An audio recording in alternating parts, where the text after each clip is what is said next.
viimane põhiturniiri kodumäng, vastaseks oli Maaülikool Evocon. Mäng oli esimesel poolel ja isegi kolmandal veerandajal üpriski põnev, et ei saa väga meestele midagi ette heita, et oli siuke mõnus võitluslik, kus kummalgi poolel lisapingeid peale ei olnud.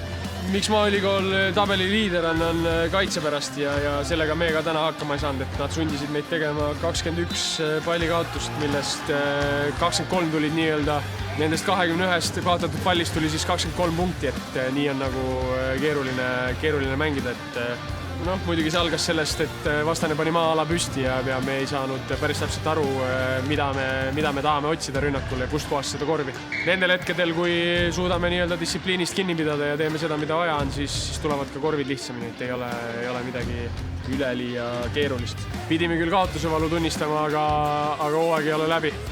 Järgmisest nädalast algavad veerandfinaali mängud ning kui oleme vastastega saanud kodumängu ajas kokkuleppele, siis anname seda ka kindlasti sotsiaalmeediast teada, nii et tulge meile saali kaasa olema.